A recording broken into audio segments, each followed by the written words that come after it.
Magandang umaga mga guys. Andito naman po tayo sa may kanto ng Bearville. Ayan po, ang dami pong kumakain sa sinasabi ko sa inyo, nagtitinda ng manok. Isang kanin, isang rice, dalawang ano to?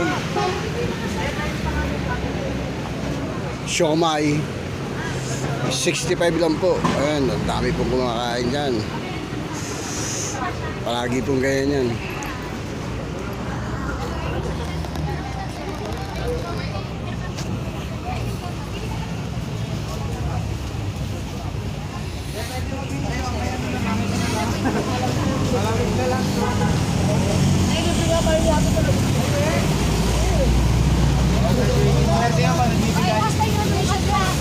Ay, mga kumakain.